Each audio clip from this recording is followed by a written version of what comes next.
السلام علیکم ورحمۃ اللہ وبرکاتہ نحمدہ نصلی علی رسولہ الکریم اما بعد فاعوذ باللہ من الشیطان الرجیم بسم اللہ الرحمن الرحیم۔ میں آپ کے سامنے چند حدیثیں بیان کرنا چاہتی ہوں۔ عن ابی فراس رحمۃ اللہ علیہ رجل من اسلم قال نادى رجل فقال یا رسول اللہ صلی اللہ علیہ وسلم ما الایمان قال الاخلاص، رواہ بہقی فی شعب الایمان۔ قبیلہ اسلم کے حضرت ابو فراس رحمۃ اللہ علیہ فرماتے ہیں کہ ایک شخص نے پکار کر پوچھا، یا رسول اللہ صلی اللہ علیہ وسلم ایمان کیا ہے؟ آپ صلی اللہ علیہ وآلہ وسلم نے فرمایا، ایمان اخلاص ہے۔ عن ابی امامہ رضی اللہ عنہ قال قال رسول اللہ صلی اللہ علیہ وسلم صدقۃ السر تفتی غضب الرب، یعنی حضرت ابو امامہ رضی اللہ عنہ رسول اللہ صلی اللہ علیہ وسلم سے ارشاد نقل کرتے ہیں کہ پوشیدہ طور پر صدقہ کرنا اللہ تبارک و تعالیٰ کے غصے کو ٹھنڈا کر دیتا ہے۔ سبحان اللہ۔ اس سے ہم کو کیا معلوم ہوا کہ صدقہ جتنا ہم چھپا کر دیں گے، یعنی دکھاوے کے لیے، ریاکاری کے لیے، دنیا کو بتانے کے لیے نہ کریں گے، بلکہ اللہ پاک سے ہم پوشیدہ، یعنی ہماری نیت صحیح رہی، اللہ ہم کو دیکھ رہا ہے، اس طور پہ اس نیت سے ہم صدقہ کریں گے تو اللہ پاک کا غصہ ٹھنڈا کر دیتا ہے۔ چھوٹا سا عمل، مختصر سا عمل ہے، مگر اللہ پاک کو کتنا غصے کو ٹھنڈا کر دیتا ہے یہ عمل۔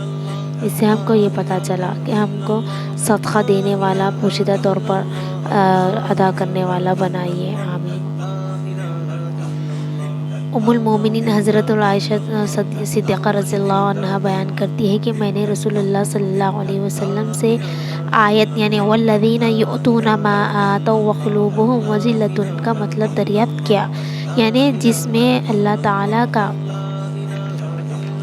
ارشاد ہے کہ جو لوگ دیتے ہیں، جو کچھ بھی دیتے ہیں، اور ان پر بھی ان کے دل ڈرتے رہتے ہیں۔ تو حضرت عائشہ رضی اللہ عنہا نے عرض کیا، کیا اس آیت میں وہ لوگ بھی مراد ہیں جو شراب پیتے ہیں اور چوری کرتے ہیں؟ یعنی کیا ان کا ڈرنا گناہوں کے ارتکاب کی وجہ سے ہے؟ نبی کریم صلی اللہ علیہ وآلہ وسلم نے ارشاد فرمایا، تصدیق کی بیٹی، یہ مراد نہیں، بلکہ آیت کریمہ میں ان لوگوں کا ذکر ہے جو روزے رکھنے اور نماز پڑھنے والے اور صدقہ و خیرات کرنے والے ہیں، اور وہ اس بات سے ڈرتے ہیں کہ کسی خرابی کی وجہ سے تو اس نیک عمل ہمارا قبول نہ ہوا ہوگا، ان کے نیک اعمال قبول نہ ہوا ہوگا۔ یہی وہ لوگ ہیں جو دوڑ کر بھلائیاں حاصل کر رہے ہیں، اور یہی لوگ ان بھلائیوں کی طرف بڑھ جانے والے ہیں۔ سبحان اللہ۔ ہم کو اس حدیث سے یہ پتہ چلا ہے کہ ہم کو یہ حدیث سے یہ معلوم ہوا ہے کہ جب عائشہ رضی اللہ تعالیٰ عنہ اس آیت کا مطلب نہیں سمجھ رہی تھی کہ والذین یؤتون ما آتوا وقلوبهم وجلۃ، یعنی اس کا مطلب ان کو سمجھ میں نہیں آ رہا تھا، اور رسول صلی اللہ علیہ وسلم سے انہوں نے عرض کیا کہ یہ لوگ وہ تو نہیں ہے جو شراب پیتے ہیں اور چوری کرتے ہیں، کیا ان لوگ تو نہیں ڈر رہے ہیں گناہوں سے؟ یعنی ہم ڈر رہے ہیں مگر پھر بھی یہ کام کر رہے بول کے۔ تو اپنے نبی کریم صلی اللہ علیہ وسلم نے فرماتے نہیں، صدیق کی بیٹی یعنی حضرت ابو بکر کی صاحبزادی ہے یہ عائشہ رضی اللہ تعالیٰ عنہ، تو انہوں بتلا رہے یعنی حضرت ابو بکر کو صدیق کا لقب دیا گیا تھا، تو وہی بول رہے ہیں کہ صدیق کی بیٹی یہ مراد نہیں، بلکہ اس آیت کا مطلب، اس آیت کا یہ ذکر ہے کہ یہاں پر روزہ رکھنے والے، نماز پڑھنے والے، خیرات کرنے والے، یہی نیک لوگ ہیں جو نیک کام کرتے ہوئے اللہ پاک سے ڈرتے ہیں، اور وہی لوگ دوڑ کر بھلائیاں حاصل کرتے ہیں اور نیکیاں کماتے ہیں، وہی لوگ بڑھ جانے والے ہیں۔